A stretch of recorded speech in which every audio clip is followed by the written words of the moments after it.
Pemirsa, pakar telematika Roy Suryo disidik polisi sebagai terlapor kasus dugaan ijazah palsu Presiden ke-7 Joko Widodo.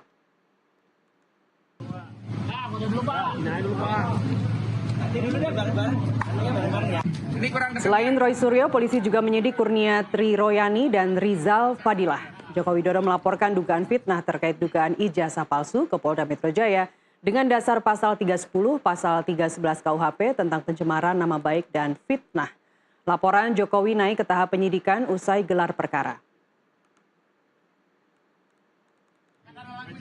Makanya tadi saya hanya menyampaikan yang saya lihat dan saya dengar pada pertanyaan seputar tanggal 22 Januari 2025. Selain itu, ya saya tidak perlu menjawab karena pertanyaan di luar tanggal 22 Januari itu 2025 adalah tidak saya ketahui dan tidak saya dengar. Jadi itu yang saya jawab tadi. Mungkin bisa disampaikan tanggal 22 Januari itu apa? Justru itu yang menarik. 22 Januari saya tidak mengerti itu peristiwa apa. Ya, gitu. Ada di Jakarta Pusat itu di mana? Tidak ada juga. Jadi kan lucu. Sesuatu yang saya tidak ada di dalamnya, saya tidak disebut di dalamnya, orang-orang yang ada di situ juga tidak ada saya, ditanyakan kepada. Bagaimana tindak lanjut pemeriksaan Roy Suryo CS di tingkat penyidikan? Kita bahas bersama dua narasumber yang sudah hadir di studio sore ini. Ada Abdul Ghafur Sangaji, kuasa hukum Roy Suryo. Dan juga sudah hadir Wakil Ketua Umum Jokowi Mania Andi Azwan. Bang Andi, Pak Ghafur, terima kasih telah hadir di studio NTV. Terima kasih banyak. Sehat-sehat ya? Ya, Oke, sehat. saya ke Pak Ghafur terlebih dahulu. Dari jam 10 pagi ya, tadi datang dimulai pemeriksaan ya? Iya, jadi rangkaian pemeriksaan itu sudah dimulai dari kemarin, Mbak. Kemarin Ya, apa? Kemarin itu pemeriksaan terhadap 3 saksi ya, yaitu ada yang YouTuber, kemudian ada yang media, dan kemudian ada yang aktivis. Oke. Pemeriksaan kemarin itu berlangsung dari jam 11, ada yang sampai jam 4 subuh. Ini sangat tidak manusiawi. Itulah mengapa Bang Roy Suryo tadi bilang bahwa mudah-mudahan nggak sampai maghrib. Ya. Atau itu langsung dibilang ke penyidik? Ya, dan saya itu mendampingi salah satu saksi yang latar belakangnya adalah seorang jurnalis. Itu pemeriksaan selesai jam 10 malam ya. Kemudian selesai kami mau pulang itu sudah tanda tangan, sudah paraf BAP, tapi dipanggil lagi untuk beberapa pertanyaan baru. Gitu. Tiga-tiganya atau sama si jurnalis saja? Tiga-tiganya seperti itu, Mbak. Dan ada satu YouTuber yang diperiksa sampai jam 4 subuh. Saya kira ini sangat tidak manusiawi, tidak sesuai dengan due process of law, karena penyidik melakukan pelanggaran terhadap hak asasi seseorang gitu. Kalau dari titik situ dulu, Bang Andi, tidak terkait ijazah nih, dari terkait pemeriksaan penyidik nih, Anda setuju? Kalau saya katakanlah kalau memang itu melanggar hukum ya, hak asasi manusia dan sebagainya itu, ya saya fine-fine saja untuk itu. Anda setuju ya? Tapi Artinya pemeriksaan yang begitu berlarut-larut. Tapi itu diperlukan dan sangat diperlukan. Itu haknya penyidik yang untuk melakukan itu. Gitu. Kita kan mengikuti lah prosedur dari hukum itu sendiri. Ya, Mas Andi, saya mau ingatkan begini, Mas Andi ya. KUHP kita itu menganut prinsip due process of law. Kita bukan crime control model seperti HR di zaman Hindia Belanda yang orang itu diperlakukan sangat tidak manusiawi. Karena masih saksi ya? Iya, karena saksi. Maupun tersangka pun nggak ada masalah gitu. Tetap harus diberlakukan sebagaimana prinsip-prinsip pemeriksaan yang menganut prinsip due process of law. Orang itu harus dihormati hak-haknya. Orang itu kan ada istirahatnya. Kalau hari itu memang dirasa materinya belum cukup, kan bisa ditunda lagi untuk pemeriksaan berikutnya. Dan itu ya kan? Kenapa harus dikebut?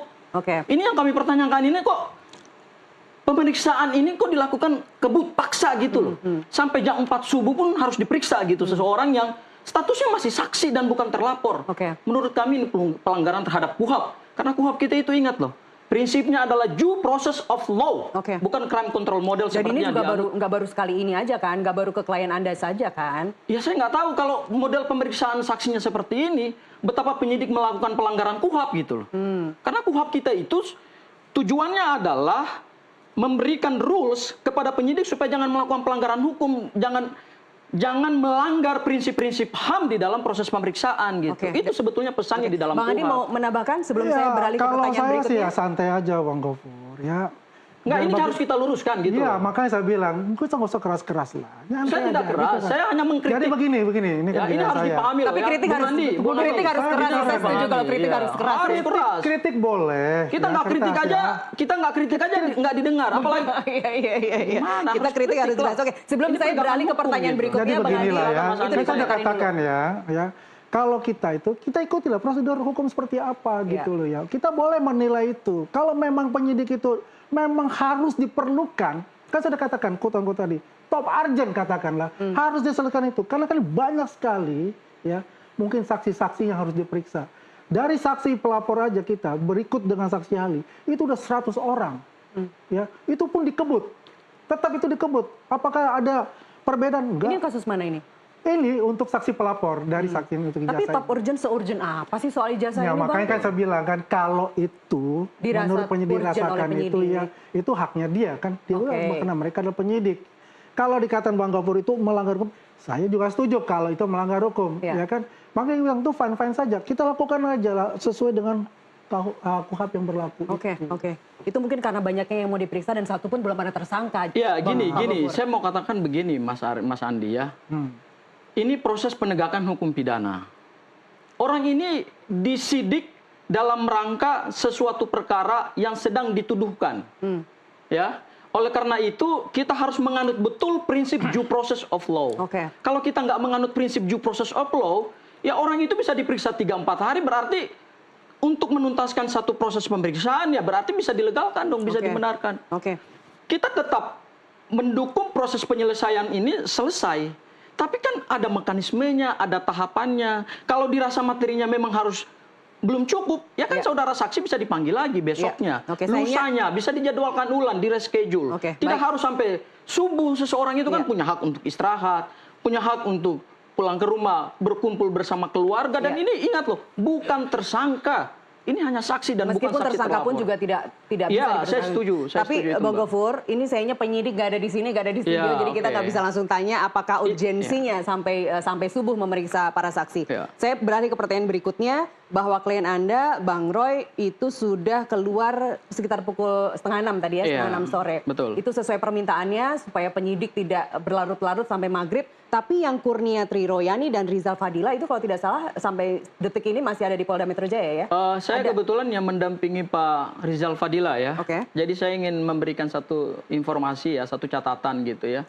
Tadi pagi itu Pak Rizal Fadila pada saat diperiksa oleh penyidik menyampaikan satu hal yang sangat signifikan, yaitu saya tetap menjalani proses pemeriksaan sebagaimana diminta oleh penyidik, tetapi barang bukti berupa ijazah yang konon katanya sudah disita secara sah oleh penyidik Polda Metro Jaya itu harus ditunjukkan di hadapan si terperiksa. Apa saja itu? Ya, yaitu ijazah yang disita oleh Polda Metro Jaya terkait ijazah Pak Jokowi. Klien kami minta supaya itu dipertunjukkan dulu gitu loh. Ada nggak barang bukti itu? Karena ini terkait dengan barang bukti gitu. Ya. Dan ingat Rizal Fadila ini dia adalah saksi terlapor. Seseorang dituduh ya menyebarkan fitnah, kemudian pencemaran nama baik atas objek ijazah. Ya. Maka saksi yang kategorinya adalah saksi terlapor itu juga harus mendapatkan kepastian, saya ini diperiksa dalam perkara apa, barang buktinya mana. Saya ambil contoh begini, seseorang diperiksa karena pembunuhan, pembunuhannya menggunakan golok, maka seseorang yang diperiksa itu dia punya hak untuk menagih mana barang buktinya. Ini barang bukti loh, barang bukti itu diatur di pasal 39 KUHP. Ya, barang bukti itu ada 3 klasifikasinya. Ini saya ngomong barang bukti ya. Pertama, barang yang digunakan untuk melakukan tindak pidana. Barang hasil tindak pidana, barang yang digunakan untuk membantu proses tindak pidana. Ya, nah, ketika barang bukti ijazah itu sudah disita oleh Polda Metro Jaya, kita tidak ingin lagi mengulangi seperti yang ada di Baris Krim Polri, yang katanya sudah disita tapi tidak pernah dipertunjukkan kepada pihak pelapor dan tiba-tiba katanya identik. Ya, kita nggak mau seperti itu lagi karena ini sudah naik tahap penyidikan.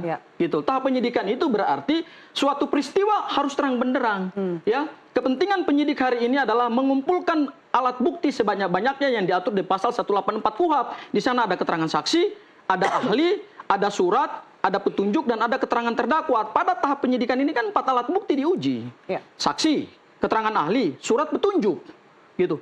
Hari ini juga Pak Rizal Fadila berkeberatan untuk menjawab seluruh materi pertanyaan penyidik ketika penyidik tidak menghadirkan ijazah Jokowi yang disita secara sah oleh penyidik Polda Metro Jaya. Terus yang dijawab pertanyaan apa aja dari ya, beliau jawab, saya akan memberikan jawaban ketika Polda Metro Jaya, dalam hal ini penyidik, menunjukkan di hadapan saya ijazah Jokowi yang katanya disita itu. Dan diiyakan. oleh penyidik gitu. Karena gini, kita menggunakan itu berdasarkan norma di dalam pasal 52 KUHP. Apa yang diatur di dalam pasal 52 KUHP? Orang yang diperiksa di tahap penyidikan punya hak untuk memberikan keterangan secara bebas. Oke. Ya, dan keterangan secara bebas itu dimaksudkan dalam konteks ini adalah saya tidak ingin memberikan keterangan dan menjawab semua pertanyaan penyidik ketika penyidik Polda Metro Jaya belum menghadirkan barang bukti ijazah yang disita itu. Oke. Nah, itu statementnya jelas. Baik, tapi kalau Mas Roy menjawab semua tadi katanya, ya, menjawab semua pertanyaan penyidik. Dijawab, tapi saya juga mendapat kabar dari teman saya yang mendampingi, beliau berkeberatan dengan adanya surat undangan yang disebutkan di dalam undangan itu ada lokus dan tempus deliknya tanggal 22 Januari. Karena kemarin juga kami mempertanyakan juga tempus dan lokus delikti pada tanggal 22 Januari itu apa? Ingat loh, seseorang itu diperiksa, dia harus tahu peristiwa pidananya apa atau suatu peristiwa hukum yang diduga itu ada tindak pidana. Apa yang terjadi tanggal 22 Ya, kita nggak Januari? tahu. Ini karena sesuai Sampai hari ini penyidik Polda Metro Jaya pun nggak bisa jawab. Dan ini kemarin karena kami sesuai dengan surat panggilan untuk Abraham Samad kemarin tanggal 22 Januari. ya sama, semua terperiksa hari ini ya itu lokus dan tempus yang dirumuskan dalam surat panggilan itu adalah tanggal 22 Januari. Oke. Dan kami bertanya kepada penyidik, tanggal 22 Januari ini ada peristiwa pidana apa? Oke. Dan tidak dijawab. Bang Andi sampai mungkin hari tahu, ini. Bang Andi mungkin tahu. Ah, mungkin bicara Bang Andi tahu. Jangan 22 kita Januari. bicara gitu. Masalahnya ini adalah memang sudah di penyidik ya. Tapi tanggal 22 Januari ada apa sih, Bang? Ya tanyakan saja sama mereka yang diperiksa. Pasti kan mereka tahu semua seperti apa gitu. Oke. Saya nggak mau mencampuri itu urusan penyidik di situ kan. Karena sudah materi di situ. Yang pertanyaan saya tadi, dia bilang kan katakanlah harus menunjukkan ijazah itu ya dengan dalil-dalil dan sebagainya. Saya sih simpel aja ya. Siapa sih yang menuduh ijazah palsu itu? Kan yang menuduh itu kan harus yang membuktikan sebetulnya. Ya kan? Kalau kita mau dari awal kita tunjukkan, ya kita kan tunjukkan. Tapi kan gayanya mereka kan bukan untuk meminta melihat, tidak.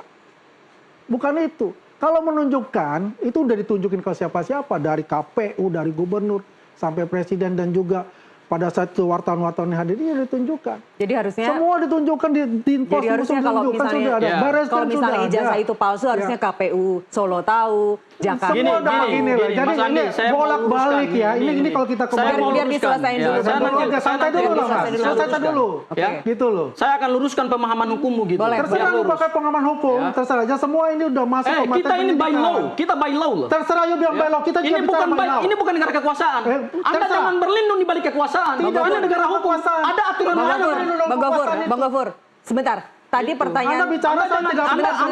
jangan Tadi berlindung di balik bicara, kekuasaan. saya tidak potong. Ini bukan negara hukum. Ini Anda bukan negara bicara, kekuasaan. saya Itu tidak potong. negara hukum. Bang Jadi Gofur- argumentasinya juga harus Bang argumentasi Gofur, hukum. nanti saya kasih kesempatan Ya, Anda silakan. untuk Silakan, menanggapi. silakan. Kita bicara hukum kita. Ya. Nanti saya kasih kesempatan Kalau Anda untuk bicara hukum, menanggapi. bisalah Kita dari jadikan kuasa hukum. kita jadikan Itu bicara momen hukum. ini, momen dialog ini Nah. untuk pembelajaran bagi semua Ya. pemirsa Ya. TV agar Setuju. tahu apa itu KUHP Gini, yang Mbak, diatur. saya mau menjelaskan gini. Pertanyaan saya simpel, kan tadi saya katakan tadi. Ya. gitu kan. Sebentar, Bang Gofur. Siapa yang menuduh, itu yang membuktikan. Oke. Kan Sekarang itu udah benar kan? sekarang saya Nah, ceritakan kemudian, proses hukum. Sebentar, Bang Gofur. Oke. You bicara Asas ini Sebentar, Bang Gofur. Sebentar. asas Nanti saya ini- kembalikan ke Anda sebentar. Ya, silakan Mas Bang. Andi. Selesaikan Ya. dulu.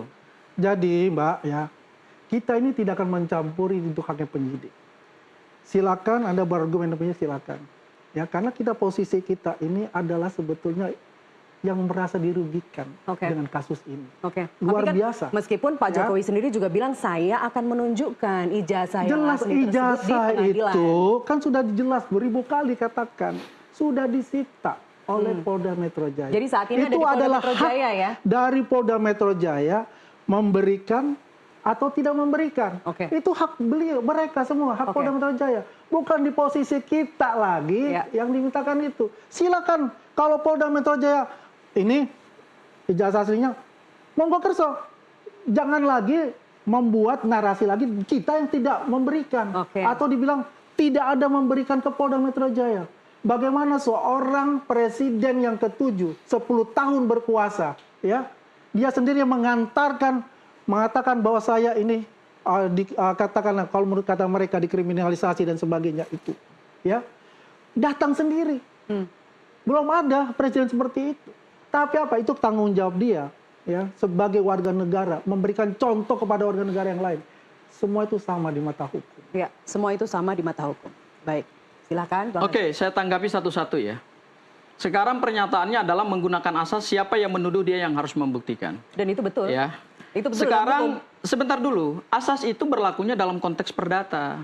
Karena yang pembuktian perdata itu pembuktian prinsipal. Dalam peristiwa pidana, misalnya kami merujuk kepada laporan teman-teman TPUA ya terkait dengan pasal 263 ayat 2 atau ayat 1 ya dugaan tindak pidana pemalsuan dokumen yang dilakukan oleh terlapor yaitu Pak Joko Widodo. Ya. Yang dilakukan oleh pelapor itu menyampaikan bukti permulaan yang cukup. KUHAP-nya kan mengatur jelas bahwa di dalam proses pembuktian itu dimulai dengan adanya laporan dan laporan itu dilengkapi dengan bukti permulaan. Bukti permulaan itu kemudian nanti ditindaklanjuti oleh penyidik. Beban pembuktian itu ada di penyidik. Beban pembuktian itu ada di aparatur negara. Ya ini pidana loh, bukan perdata. Saya harus luruskan ini pernyataannya. Ini nggak berlaku asasnya dalam pidana. Berlakunya itu dalam asas perdata. Karena di dalam pidana beban pembuktian itu dilakukan dari mulai penyidik di tingkat penyidikan. Kemudian nanti naik tahap penuntutan, itu beban pembuktian ada di jaksa penuntut umum. Sekarang pertanyaan kita begini. Pada saat di Bareskrim Polri, ya ada banyak sekali informasi-informasi dan fakta-fakta. Pertanyaannya, dilakukan nggak penyidikan dilakukan nggak pemeriksaan? Karena yang dicari ini kebenaran material.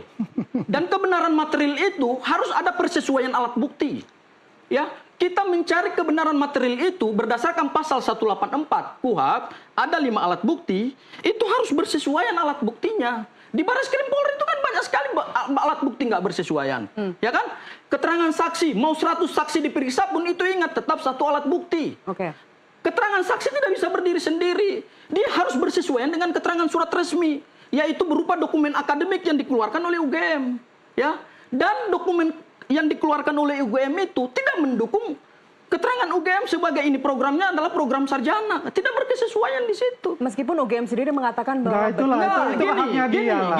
Gini loh. Dia haknya mau ngomong berdosa-dosa itu. Kamu udah ngomong tadi. Kasih aku waktu. Itu kan sudah. Kamu ini dari tadi ngomong. Kasih aku waktu dong. Tapi begini. Gini, Mbak. Enggak, kamu itu disebut persesuaian alat bukti. Persesuaian alat bukti itu artinya keterangan-keterangan saksi harus bersesuaian.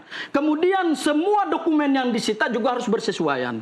Karena yang dicari ini kebenaran material. Ingat pasal 183 KUHAP.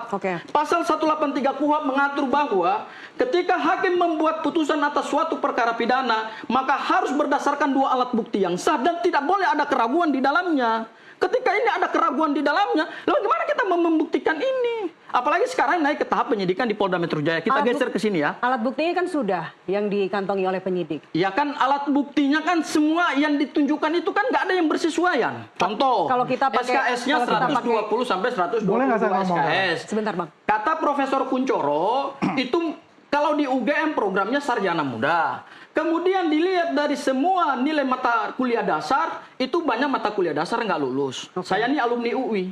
Semua mata kuliah dasar di Universitas Center of Excellence, seperti UU dan UGM, kalau dia nggak lulus, dia nggak mungkin bisa skripsi. Karena itu mata kuliah dasar. Ya bagaimana orang mau skripsi tapi mata kuliah dasarnya nggak lulus? Nggak boleh itu. Artinya, dari dokumen akademik yang disita oleh penyidik, Bareskrim Polri, itu tidak mendukung keterangan saksi. Bang Gofur. Bertolak belakang alat buktinya gitu. Kita lanjutkan. Itu ya Mas Andi ya. Bang Aswan, saya tahu Anda ingin menanggapi, tapi kita jeda dulu. Kita jeda dulu pemirsa, kita kembali usai jeda azan maghrib berikut ini. Tetaplah bersama kami. Untuk masalah ini, Anda bisa.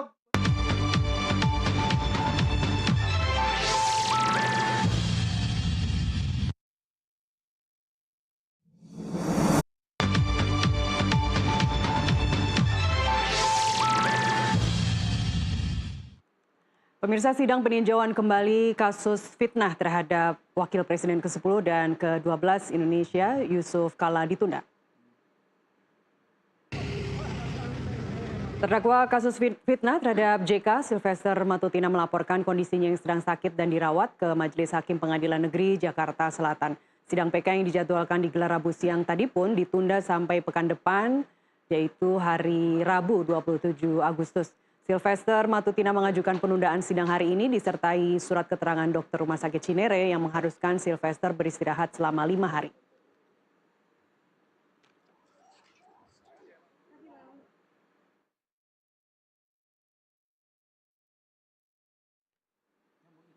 Kita lanjutkan dialog. Saya masih bersama kuasa hukum Mas Roy CS, Abdul Ghafur Sangaji, dan Bang Andi Azwan, Waketum dari Jokowi Mania. Sakit apa Bang Sylvester? Bang Saya Andi? baru tahu ini. Saya belum ya? dikabari, mungkin nanti saya akan coba telepon sakit apa gitu. Saya Tapi baru apa tahu. perkembangan terakhir terhadap kasusnya? Ya, perkembangan terakhir kan tanggal 5 Agustus itu kan dimajukan di PN Jakarta Selatan ya untuk PK itu. Oke. Kemudian hari ini mestinya kan memang PK itu diinikan ya. Tapi kan saya baru tahu ini ada beliau beristirahat selama 5 hari karena dikarenakan sakit ya. Oke, mudah-mudahan Rabu depan Ya. sudah bisa digelar ya PK-nya. Terkait kasus itu kayaknya Mas Roy selalu, Mas Roy CS, bukan Mas Roy saja, selalu mengungkit itu dengan Sylvester ada kekuatan Iya, orang betul, besar, betul. segala macam. Apa sebenarnya tujuan untuk mengatakan hal itu, Bang Ghafur? Ya, kita ingin menunjukkan kepada masyarakat bahwa sekarang ini sedang dipertontonkan satu disparitas hukum, satu kesenjangan hukum. Di satu sisi, klien kami dikejar untuk dilakukan pemeriksaan secara maraton. Bahkan tadi saya sampaikan, kemarin saksi-saksi juga diperiksa sampai menjelang subuh gitu ya. Tapi di sisi yang lain, ada seorang warga negara yang hari ini status hukumnya adalah terpidana. Dia pelaku kejahatan. 6 tahun. Ya, dan berdasarkan pasal 268 KUHP, permohonan PK tidak menunda pelaksanaan eksekusi, dan itu juga diatur dalam pasal 66 Undang-Undang Mahkamah Agung gitu ya. Kenapa kejaksaan dalam hal ini adalah Kejaksaan Negeri Jakarta Selatan yang kewenangannya diatur di pasal 270 KUHP, yang diatur di dalam pasal 30 Undang-Undang Kejaksaan, bahwa terhadap putusan yang telah ingkrah dan berkekuatan hukum tetap, maka satu, kewenangan jaksa eksekusi. Tidak ada negosiasi, tidak ada alasan apapun, karena keputusannya udah ingkrah. Ini kan menunjukkan bahwa hampir 6 tahun ini putusannya dikemanakan gitu loh. Dan berdasarkan informasi dari Kepanitraan Mahkamah Agung, tanggal 20 itu putusan Sylvester berkekuatan hukum 20 Mei 2019, dan tanggal 9 September 2019 salinan putusannya sudah dikirim ke Pengadilan Negeri Pengaju, dalam hal ini adalah Pengadilan Negeri Jakarta Selatan. Dan berdasarkan Undang-Undang Mahkamah Agung, ya, paling lama 30 hari dari Negeri Pengaju ke Kejaksaan itu sudah disampaikan salinannya. Dan salinannya itu pasti sudah diterima oleh Kejaksaan dan diterima oleh saudara Sylvester. Pertanyaan hukumnya, dikemanakan itu salinan putusan resmi itu? Ditaruh di dalam laci meja. Kenapa nggak dieksekusi? Karena kewenangan eksekusi terhadap putusan yang ingkrah itu hanya ada pada Kejaksaan, nggak ada di TNI, nggak ada di Polri, nggak ada di lembaga peradilan. Dan saya ingin katakan begini, proses hukum saudara Sylvester itu sudah selesai, sudah case close. Ini bukan lagi tentang yuridis, karena semua pembuktian hukumnya sudah selesai. Ya, dan pasal 311 KUHP yang didakwa oleh jaksa penuntut umum telah terbukti secara sah dan meyakinkan. Amar putusannya kan begitu. Sekarang pertanyaan kita kepada jaksa penuntut umum, kemana salinan putusan saudara Sylvester? Kenapa nggak dieksekusi? Ini negara hukum loh. Ini bukan negara kekuasaan.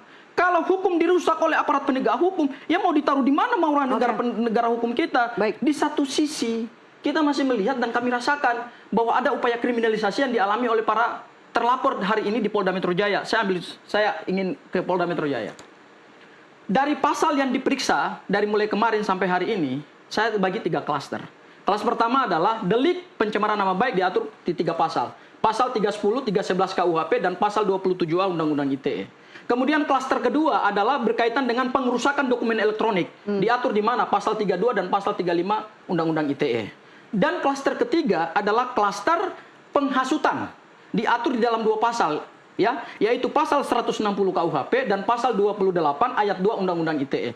Dari 3 klaster pasal ini, pelapornya ada 4. Saudara Bapak Joko Widodo, ya, kemudian ada saudara Lecumanan, ada ade siapa itu Sekjen Peradi Bersatu, dan kemudian ada Samuel Sewekan, ya. Ini 3 orang bergabung dengan Pak Jokowi, keluarlah klaster-klaster pasal ini. Pertanyaannya, ini perkaranya perkara apa? Kalau kita mau konsisten penegakan hukumnya, ketika ini disebut adalah pencemaran nama baik, maka penyidik harus konsisten, karena ini delik aduan absolut, di mana delik aduan absolut itu si korban yang merasakan terhinakan martabatnya, dia hanya punya hak hukum untuk melaporkan itu. Apa hubungannya dengan pengerusakan dokumen elektronik dan apa hubungannya dengan penghasutan? Satu klaster pertama itu bisa kami terima, yaitu 310, 311 KUHP dan 27A Undang-Undang ITE. Tapi 2 klaster yang lain, pengerusakan dokumen elektronik. Kalau kita bicara pengerusakan dokumen elektronik, seharusnya Yang pertama kali mengunggah dokumen ijazah Jokowi itulah yang dilaporkan, yaitu saudara Dian Sandi, karena dialah yang merusak dokumen elektronik itu. Ya, kalau mau konsisten di situ, bukan klien kami ini yang dipersangkakan dengan apa, yang diperiksa dengan pasal itu. Kemudian yang kedua, yang berkaitan dengan klaster penghasutan 160 KUHP. 160 KUHP itu deliknya material. Ada yang menghasut, ada yang terhasut, dan ada akibat daripada hasutan, yaitu berupa perbuatan yang melawan hukum. Siapa yang melakukan penghasutan dan siapa yang terhasut dan apa akibatnya, itu kan nggak make sense gitu loh. Ya. Kemudian 28A Undang-Undang ITE. 28A Undang ITE itu penghasutan yang berhubungan dengan SARA. Loh, penghasutan yang berhubungan dengan SARA, siapa yang terhasut yang ada hubungannya dengan SARA? Sekarang kan perbincangan kita soal ijazah. 27A, Bang. Enggak, 27A itu pencemaran nama baik yang dikaitkan dengan Undang-Undang ITE. 28 ayat 2 itu hubungannya dengan penghasutan yang berhubungan dengan golongan SARA gitu loh, etnis, ras, agama, dan jenis kelamin. Loh, ini apa? Yang kita perbincangkan ini kan adalah ijazah Pak Jokowi gitu ya, nggak ada hubungannya. Dan satu lagi mungkin saya mau luruskan pemahaman hukumnya. Ya, ada teman-teman Pak Sylvester, mungkin juga Mas Andi punya teman yang selalu menyatakan ini sudah daluarsa pemidanaan. Come on, yang menyatakan ini boleh berdebat dengan saya. Pasal 84 KUHP itu menyatakan bahwa daluarsa pemidanaan itu dihitung berdasarkan daluarsa penuntutan. Baca pasal 78 KUHP. Daluarsa penuntutan itu dibagi 3 klaster. Pertama, terhadap ancaman pidana di atas 3 tahun, di bawah 3 tahun penjara, daluarsa penuntutannya 6 tahun. Oke. Terhadap ancaman pidana di atas 3 tahun, daluarsanya 12 tahun. Dan terhadap pidana mati, daluarsanya 18 tahun. Ya. Artinya buat kasus Bang Sylvester. Artinya, berdasarkan pasal 78, junto pasal 84 KUHP, daluarsanya ini adalah 16 tahun. Dan belum daluarsa pemidanaan. Ya, nanti daluarsa pemidanaan itu berlaku di tahun 2035. Oke. Dan daluarsa pemidanaan itu dihitung dari mana? Dihitung dari, pertama, 1 hari setelah putusan berkekuatan hukum tetap atau 1 hari setelah dinyatakan buron. Ini kan belum dinyatakan buron. Oke. Ya, jadi daluarsa pemidanaannya nih, kalaupun kita mau merujuk kepada 1 hari setelah putusan berkekuatan hukum tetap, nanti dihitungnya 16 tahun. Ini kan baru 6 tahun. Oke. Jadi sangat tidak tepat dan sangat tidak yuridis. Teman-temannya Sylvester yang mengatakan bahwa ini sudah daluarsa pemidanaan, itu nonsen dan itu melanggar hukum dan itu tidak yuridis. Kalau ada yang mau mengatakan ini daluarsa pemidanaan, come on, baca ulang pasal 84 KUHP dan pasal 78 KUHP. Itu, Bang Mbak. Andi, silakan ditambahkan. Ya mau ditambahkan seperti apa kan? Kalau kita bisa melihat itu kan persepsi kan, masing-masing menjelaskan berdasarkan pasal-pasal menurut keyakinan dia masing-masing. Ya. Penerjemahannya menurut mereka masing-masing. Apa yang disampaikan oleh teman-teman ya dari Peradi Bersatu itu yang juga saksi pelapor yang menjelaskan, ya ini kan konteksnya berbeda ya. Ini dengan Bung Sil ya, ini dengan Roy Suryo. Ini kita harus pisahkan nih. Iya. Ya, jangan dicampur baur gitu loh. Ini kayak campur baur semua gitu loh. Ya. Jadi kan jadi ada kesannya ini ada seperti balas dendam jadinya. Ya kan? Jadi santai aja kita. Jadi begini, kalau bicara untuk Bang Sil, ya ini kan memang sudah itu. Dan beliau juga ada mengakui dia ada slip tongue pada saat itu, ada perdamaian, memang ada perdamaian dan saya sudah ada bukti-bukti itu untuk perdamaian itu tersebut, ya. Dan masalahnya apakah ini karena sudah ingkrah, ya memang sudah ingkrah, itu kenyataan dan keniscayaan yang ada gitu. Ya memang PK itu tidak mempengaruhi untuk eksekusi, itu betul yang dikatakan Bung Gafur itu. Ya tinggal, dan saya yakin juga Bung Sil ini juga orang yang taat hukum untuk itu ya. Apapun yang terjadi ya, kalau seperti tadi katakan beliau mestinya hadir ya dalam PK itu, sidang ya. PK karena beliau sakit. Ya kita juga hormati posisi dia itu. Dan toh sudah dijadwalkan Dan Rabu itu depan. dijadwalkan untuk minggu depan. Ya kita ikutilah prosedur yang terjadi dan kita juga artinya ya apa yang terjadi itu ya kita doakan beliau cepat sembuh ya kalau untuk melakukan artinya bisa menghadiri nanti pada minggu ke depan. Dan saya yakin gitu, selama saya berteman dia seorang yang berani dan taat hukum. Oke. Waktu dia di sidang itu dia tidak membawa lawyer, tidak membawa dia teman-temannya, dia untuk menghadapi itu ya dengan seksama dia juga ikuti. Nah, jadi apa yang dikatakan itu kita misalnya kembali ke Roy tadi ya dan kawan-kawan ya kita ikutilah apa yang dikatakan, apa yang dilakukan oleh penyidik, semua kita serahkan kepada penyidik. Posisi kita itu ada posisi yang kita menunggu. Ya. Kan proses hukum juga sedang berjalan saat ini. Ya memang kan ya haknya untuk para pembela itu memberikan argumen-argumen ya kepada para penyidik, dan para penyidik itu mempunyai persepsi dan argumen sendiri. Ya, apapun yang diputuskan nanti nggak puas kan ada di tahap hukum itu ya, di pengadilan sebelum ada vonis itu mengajukan keberatan semacam itu kan. Pembelaan, pledoi. Sebelum Ketika di pledoi, pengadilan. Nanti ketika pra-peradilan. Oh, pra-peradilan. Pra-peradilan kan bisa itu kan instrumen itu kan bisa digunakan oleh itu. Itu bagus lah untuk itu. Yang jelas posisi kita ya dari pihak Pak Jokowi untuk masalah hukum itu memang diserahkan oleh tim kuasa hukum. Ya, bukan dengan siapa-siapa. Kalau ada pra-peradilan bersatu, mereka adalah saksi pelapor. Ya. Ya, jadi kita hormati masing-masing posisi kita dan kita berikan kepada para penyidik untuk bekerja secara profesional ya sesuai dengan undang-undang dan KUHP itu.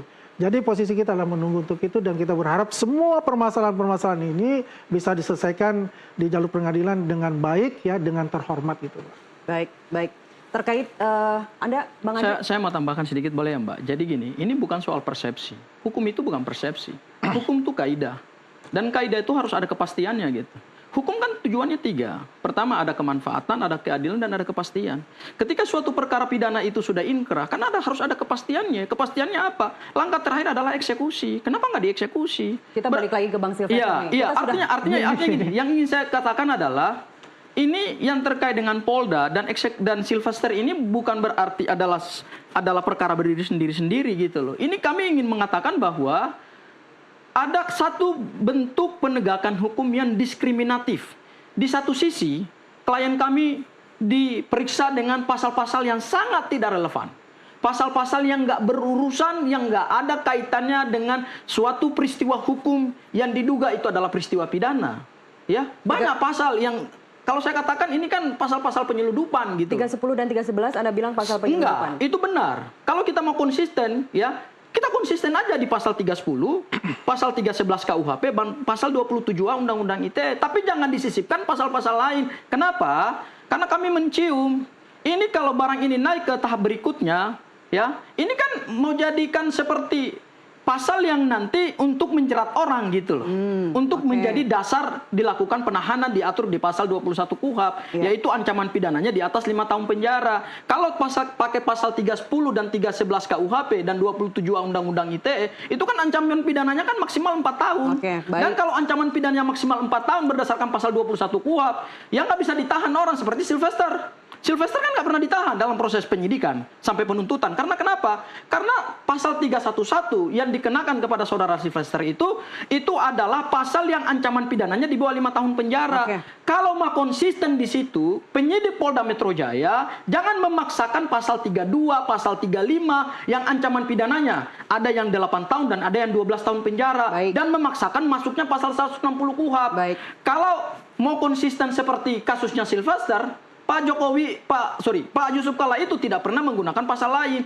Dia on the track, yaitu pasal 310 dan pasal 311 KUHP. Tapi sekarang yang terjadi di Polda Metro Jaya kan enggak. Dan tidak ada upaya perdamaian, tidak ada kata damai. Saya mau katakan gini, perdamaian harus menjadi perdamaian secara hukum. Perdamaian itu hanya bisa dikenal dalam 2 tahap, yaitu pada tahap penyidikan dilakukan restoratif justice, nanti penyidik menghentikan LP dengan adanya restoratif justice, atau kalau dia naik tahap penuntutan, jaksa penuntut umum melakukan restoratif justice, mendamaikan secara hukum. Kalau damai hanya sekedar di luar-luar, itu bukan damai dalam konteks hukum, itu damai dalam konteks sosiologis dan kemanusiaan. Dan kalau damai seperti itu kan tidak menggugurkan pertanggungjawaban pidana. Karena kenapa? Biasanya kan dalam proses persidangan kan begitu.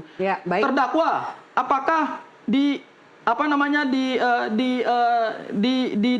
dimaafkan nggak oleh saksi korban? Saksi korban bisa menyatakan, oh iya saya maafkan Pak Hakim yang mulia. Tapi kan tidak menggugurkan pertanggungjawaban pidana. Pertanggungjawaban pidana tetap dipikul oleh seseorang yang saat itu statusnya terdakwa dan hari ini statusnya terpidana. Jadi sudahlah, narasi-narasi perdamaian itu sudah tidak lagi berlaku. Karena perkaranya sudah inkrah. Saya mau jelasin dulu. Dan perdamaian yang dimaksud itu haruslah perdamaian dalam konteks restoratif justice.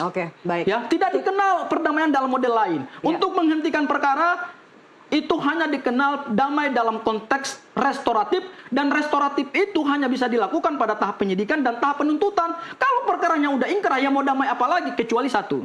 Ya, sekarang mungkin Mas Andi bisa sampaikan kepada Pak Sylvester. Kalau menggunakan perdamaian sebagai novum, sebagaimana diatur dalam pasal 263 KUHP, ya, panggil Pak Yusuf Kalla supaya dihadirkan sebagai saksi. Bisa nggak itu Pak Yusuf Kalla dihadirkan?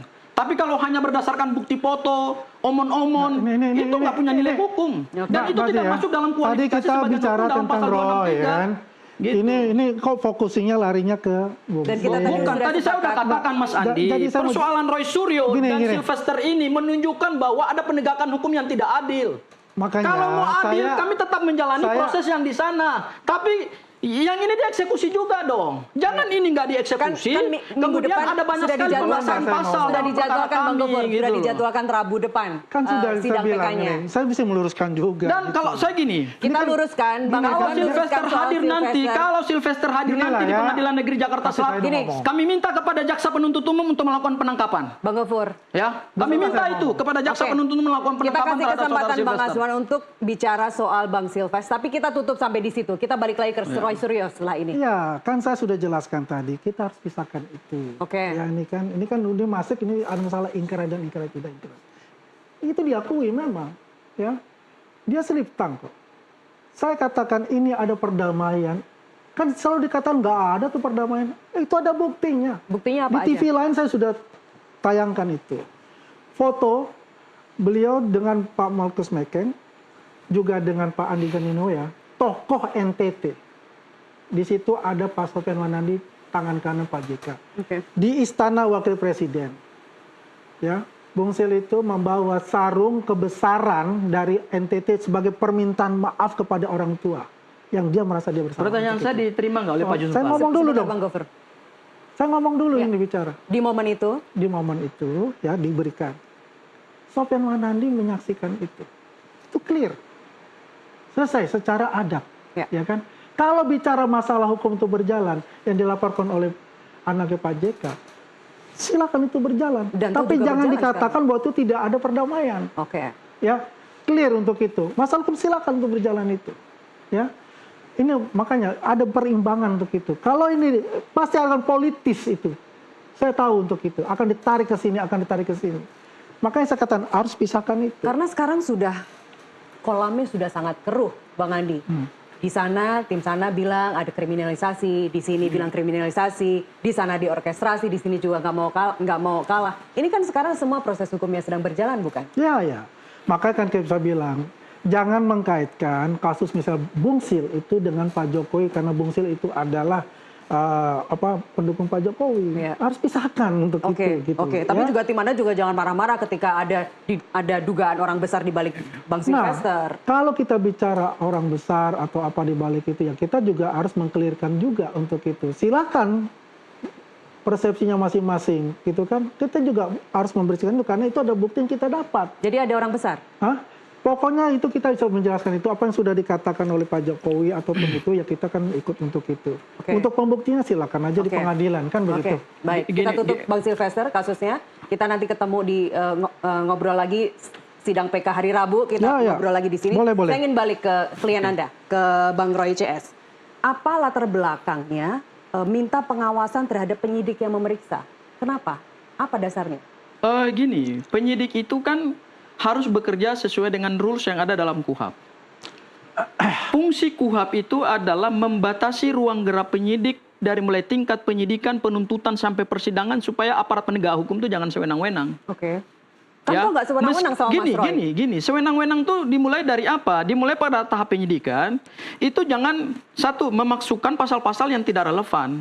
Itu satu bentuk kriminalisasi dan kita tidak ingin lagi melihat misalnya seperti kasusnya Bambang Tri. Ya, kasus Bambang Tri itu pasal yang dipakai kan banyak sekali itu sebagai dasar Ya. penahanan. Oke. Tapi kan yang terbukti itu kan pasal lain. Oke. Ya, dikatakan ada penghinaan, ada pencemaran nama baik. Tapi ternyata begitu sampai ke tingkat ke tingkat kasasi Mahkamah Agung, yang terbukti kan bukan pasal pencemaran dan penghinaan. Oke. Ya, itu hal yang pertama. Hal yang kedua boleh ditahan dulu Bang Gofur. Saya ke Bang Andi karena ini menarik. Bang Andi, Pak Jokowi sendiri melaporkan peristiwanya ya, tidak melaporkan orang persis orangnya. Iya, ya, tidak orang per orang itu untuk itu ya. Tapi yang lebih jelas, yang lebih mengerti itu adalah, jangan sampai saya salah ya, itu adalah tim kuasa hukum beliau ya. Karena untuk itu udah masuk ke materi dari itu. Materi, oke. Ya, jadi saya tidak mau bicara untuk itu. Oke. Ya, jadi yang intinya adalah apa yang beliau lakukan itu, dia melaporkan itu akan memberi contoh sebetulnya kepada masyarakat Indonesia. Contoh bahwa? Ya, bahwasanya kalau kita menghadapi sesuatu permasalahan dan itu diperlukan hukum yang membuktikan, ya laporkan. Karena itu ada hak semua negara. Walaupun dia bukan presiden. Gitu. Ya. Itu Dan hak dia juga untuk melaporkan. Hak dia juga untuk sesungguhnya. melaporkan. Hak dia juga untuk apa? Mau Ya. 5 orang, 12 orang, itu hak dia. Ya, masalah 5-12 orang itu tergantung bagaimana yang melaporkan itu. Ya. Ya. Karena kan bukan hanya Pak Jokowi di situ kan, ada beberapa pelapor juga di situ. Oke. Buku aman sejauh ini? Mungkin saya mau tambahkan begini, Mbak. Ini perlu diluruskan ini. Kita Yang mana, Bang? kita mengacunya pada KUHP ya. Yang disebut dengan delik aduan, ini kan delik aduannya aduan absolut. Pasal 310, 311, baca KUHP. Yang disebut dengan delik aduan itu adalah permintaan seseorang yang merasa dirinya dihinakan, merasa dirinya tercemahkan, dan kemudian meminta dan menunjukkan siapa yang melakukannya. Kalau tidak menunjukkan siapa yang melakukannya, kemon itu maksudnya delik laporan. Delik pasal 310, 311 KUHP itu delik absolut. Aduan absolut. Dan kalau masuk ke kualifikasi delik aduan absolut, kita merujuk pada KUHP. Ini kita bicara KUHP ya. Oke. Kita tidak omon-omon ini. Kita bicara by law. Kita bicara dengan legal minds. Kalau kita baca KUHP, yang disebut delik aduan itu adalah ada permintaan dari orang yang mengadukan. Beda dengan delik laporan. Delik laporan itu kita hanya menyampaikan informasi tanpa permintaan. Tapi kalau delik aduan, kita menyampaikan sesuatu informasi, kemudian kita meminta kepada penyidik dan menunjuk siapa orang-orang yang kita tuduh. Kalau dikatakan Pak Jokowi tidak menyampaikan nama-nama, yang menurut saya harusnya itu digugurkan dong LP-nya. Kalau penyidik mau bekerja sesuai dengan rules yang diatur dalam KUHP, harusnya LP-nya Pak Jokowi jangan diterima. Karena kenapa? Syarat untuk menerima suatu LP dalam konteks pasal 310, 311 KUHP, ketika itu masuk dalam kualifikasi delik aduan absolut, maka harus ditunjukkan siapa orang-orang yang kemudian melakukan pencemaran terhadap Pak Jokowi. Oke, baik. Ya, karena itu kalau tidak ditunjukkan, bukan tugas penyidik untuk mencari-cari. Ya. Beda dengan delik laporan. Oke, Bang Andi. Ini bukan delik umum ya. Baik. Karena Ya. di dalam KUHP itu hanya dikenal 2 delik. Ya, makanya gini delik, ya. delik Mungkin laporan, delik aduan. Baik. Itu Ya. syarat Silakan. delik aduan. Mungkin bisa jadi lebih dari 12 orang. Saya rasa enggak lah. Saya rasa enggak apa yang 12 itu. Mungkin saja 12 itu juga akan berkurang ya. Setelah Juga pemeriksaan setelah saksi-saksi pemeriksaan nanti. itu. Ya. Maka kan saya bilang, kan ada dalam penyelidikan itu kan ada pemeriksaan, ada yang datang atau ada yang tidak. Kalau ada yang datang mungkin ini tidak masuk dalam penyidikan, Ya. ya bebas. Kalau kasusnya Pak Abraham Samad itu penyelidikan dia kan nggak ada, ya mungkin saja Pak Abraham Samad juga bebas. Itu tergantung dari penyidik gitu ya.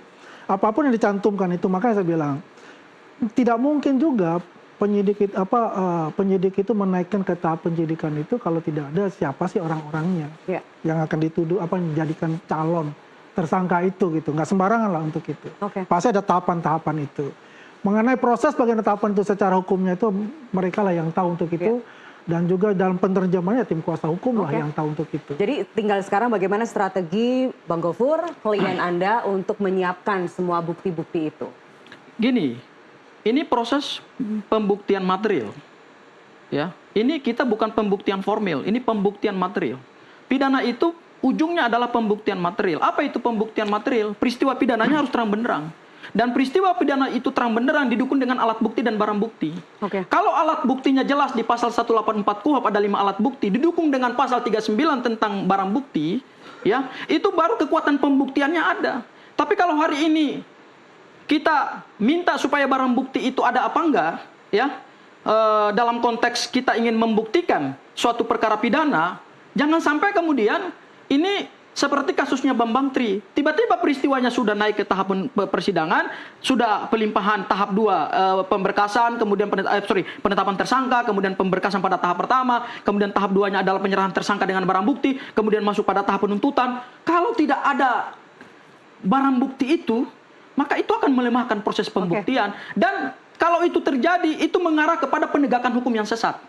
Dan yang kita lihat dalam kasus Bambang Tri dan Gus Nur itu kan peradilan sesat. Orang dituduh memfitnah suatu ijazah, Barang buktinya nggak ada. Barang bukti itu ingat loh, barang bukti itu adalah bagian dari kekuatan pembuktian. Pembuktian itu nggak bisa hanya didasarkan pada alat bukti, tapi juga harus ada landasannya kepada barang bukti. Ya, sekali lagi Ya, itu nanti ada di ranahnya penyidik. Makanya Kita kan lihat saya saja. kita mau bicara dalam konteks penegakan hukum nih. Ya, baik. dan kami akan concern di situ dan kami akan fight untuk melakukan pembuktian material. Baik. Closing statement sekarang saya minta dari Bang Andi, silakan. Iya, bagi saya adalah sekarang sudah masuk ke tahap ya bagaimana saksi terlapor itu diperiksa oleh penyidik. Dan kami berharap bahwasanya Polda Metro Jaya bisa bekerja secara profesional, ya, dan bisa memberikan jawaban yang luar biasa lah. Artinya keadilan itu memang ditegakkan, ya, siapapun untuk itu, ya. Jadi intinya adalah kita sebagai masyarakat, ya, memang menghargai betul apa yang telah dilakukan oleh pihak kepolisian, ya, dengan jajaran aparatur hukum semuanya, untuk bisa menuntaskan secara terang benderang kasus ini, ya, karena kasus ini sudah atensi publik yang luar biasa, ya, yang dimana di situ banyak sekali persepsi-persepsi, narasi-narasi baik yang baik maupun narasi-narasi yang hoax itu bercampur baur. Tapi kita sebagai warga negara adalah tetap menjaga persatuan dan kesatuan itu. Kita serahkan semua kepada aparat hukum, ya, apapun yang terjadi itu kita samina wa ata'na. Dan jika nanti terbukti ternyata ijazahnya asli, buku Jokowi's White Paper akan ditarik nggak dari peredaran? Gini, saya singkat aja Bang, waktu kita sudah habis. singkatnya gini ya. Yang pertama kami minta supaya kasusnya Sylvester dituntaskan. Karena itu adalah demi keadilan hukum. Itu demi keadilan hukum ya, itu satu.